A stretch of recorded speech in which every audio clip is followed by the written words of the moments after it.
live in Brooklyn, baby. We live in Brooklyn, baby.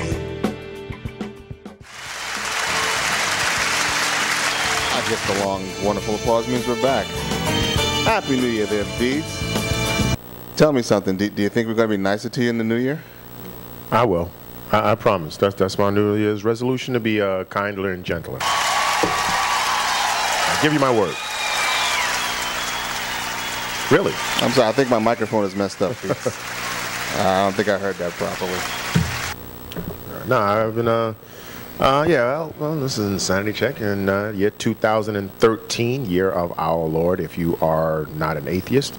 Yeah, so hopefully everybody brought in the new year, not too many hangovers, didn't get shot in Brooklyn or burned up in the Bronx or anything like that. So, yeah, a happy new year to you all. Yeah, I'm going to dispense with all those pleasantries. Please expound upon your new position. Well, it has something to do with, well, one, I had a comment from somebody that never watched the show, and it was like, damn, man, I looked at you during December, and you seem to be screaming, ranting, and raving, and upset. And then I was like, well, there was a lot of things that upset me. But then I thought about this comic book character back in The Amazing Spider-Man, because they're doing something with Spider-Man, and they disease, motherfucker, we just... Kinder and gentler, ladies and gentlemen. Yeah, okay. Kinder and gentler. It took, by my phone, that took about 43 seconds for that New Year's resolution to go to shit. Lord, my apologies, good sir. Yeah, so the Spider-Man, I was looking at the Spider-Man because they're doing something with him. You know, they always kill the characters off. In Spider-Man number 700, they're doing something with him, whatever. And I thought about this character called the Fool Killer. And the Fool Killer was this stupid character, dumb outfit, and he felt that costume superheroes were fools and the people that fought with them were fools, so he went out to kill them all. And then he realized that trying to evoke change like that is just makes you a fool, and he killed himself. And I thought about that. I'm like, you know, what was I arguing about and all the kind of stuff that I was yelling at, yelling to however many viewers happen to watch us. I was like, you know, it's not really going to make a damn bit of difference. You know, and then I just started putting things in perspective. I was like, yo, I'm not going to be screaming and arguing at this kind of stuff because, number one, I generally don't really care. That's my honest opinion. I really don't care about educating people because I don't think it's possible. And I'm actually on the other end of the spectrum. I think we need to be wiped out or reconfigured in such a way to where maybe we would be more receptive to certain things. So I just didn't want to, you know, constantly affect my blood pressure, screaming and hollering, yelling at people because they're not going to be listening any damn way. Now, as a person who participates and edits the show, I'm pretty sure I don't recall you screaming and ranting except for one day. Who did that? Oh, Buzz did that? Yeah, let's check out Facebook at another time, perhaps when I'm not speaking. Oh, I'm sorry. No, I just haven't seen Buzz shit in a while. So this individual saw your one day of screaming, and it changed you for the near future? No. It was just something I thought about because when I thought about, like, I started looking at the headlines, you know, things that we could talk about, and you know, I was like, keep going to comments because I think comments are literally just like how you say babies show humans' true nature because they don't have the control mechanisms put in place to, you know, to turn them into, you know, wonderful little societal creatures. Well, I think comments take whatever filters that we have off because you're hiding behind your IP address, so you could be as good or as bad as you want to be, and most of the times it goes towards the bad. And I started thinking about, you know, what would I talk about? You know, the subject that really got me upset one of the occasions was obviously the whole gun situation. I looked at some headlines and I put them up. I put them up on our Twitter page, and you know, I'm looking at you know, how since that particular show, there was a newspaper. I'm not even going to get into the logistics of it because it's on Twitter. I'm not even going to go. But a newspaper published all of the licensed gun owners in the New York City, I believe the Long Island area. Something like that. Yeah.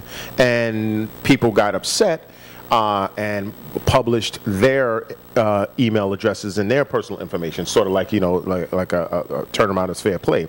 And they were upset because they were like, hey, wait a second, you know, you're telling people, you know, who have guns, you're giving us our personal information. And it was some women that had issues. They were basically battered women that relocated, and they had the firearms because they felt that the person that had battered them that they were hiding from could come get them. And I thought about that. I'm like, wow, you know, that seems like, you know, an interesting point, you know, as far as in the women and their need to have the guns and so on and so forth. And I started thinking more about what would I tell the people, to refute their argument about, guns beget guns and so on and so forth. There was a situation where a man was having a slumber party for his kids, sleepover, and 3 armed assailants jumped into his apartment, crashed his crib, and he happened to have a firearm. And he blasted all 3 of them. He killed one of them, shot the other 2. He took an injury himself, but, as a parent, you're supposed to take a bullet for your kid. If that's what you have to do, that's what you have to do. But the point is, whatever these armed gunmen wanted to accomplish, they didn't accomplish. And then I thought about the same newspaper that published all of those people's information and got their information published. Oh, they just hired a security firm which carries firearms. And, of course, I looked at, Obama's children, they go to a school, carry firearms. A couple of days ago, a lot of Hollywood people came out and had denounced guns, no more statistics, no more Sandy Hooks, no more of these things. They had all these different celebrities. But then someone cross-cut all of those particular celebrities and the films they've appeared in where they were just laying people to waste with guns.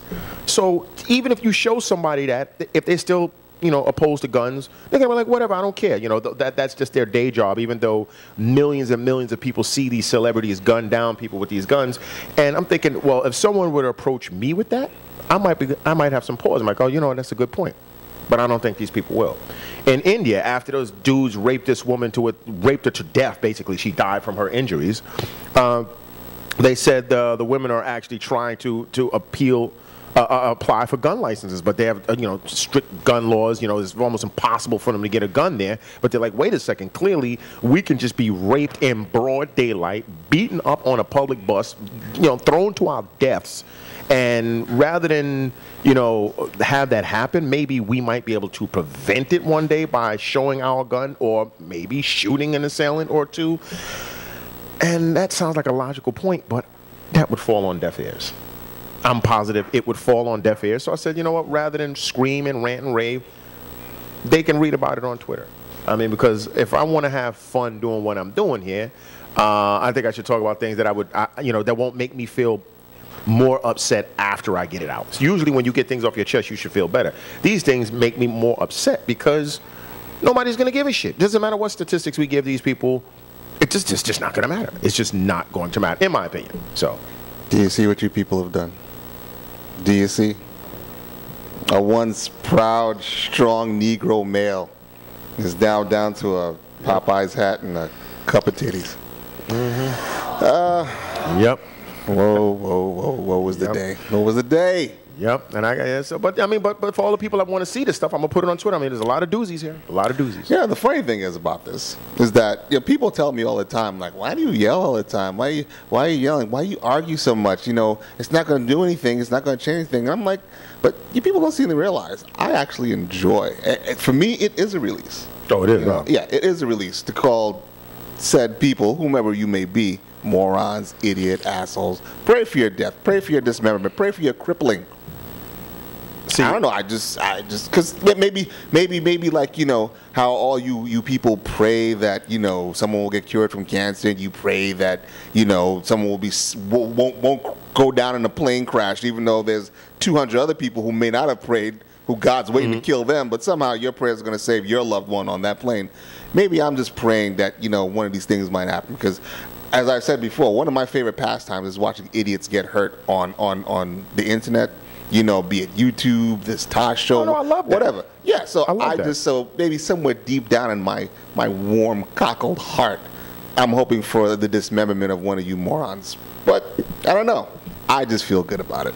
So fear not. I will continue to yell and scream and call you people the dumb sons of bitches that you are. And, since Mr. Sauce failed his attempt at at a nicer, kinder in 43 seconds. Yeah, he'll be back. Anyway, go ahead. No, I was gonna say, like I don't. Now, I would, I would revel in the actual demise of these individuals. If there was something where these individuals, rather than screaming or yelling at them, if I could somehow cause their hearts to explode or something like that, that's, But since I know that that's an impossibility, I realize what. All right.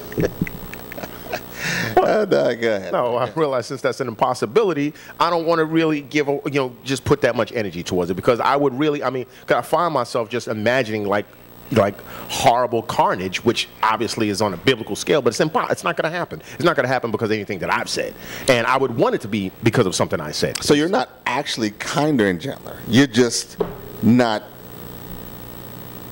pushing it out into the visible world so that people can see. Oh yeah, that no, okay, yeah, okay. No, okay. Put it this way: what I'm presenting is going to be a more metered, hopefully a more metered Skilletsauce. But I want a lot of depth for people. I mean, because this is ridiculous. I mean, people just don't listen.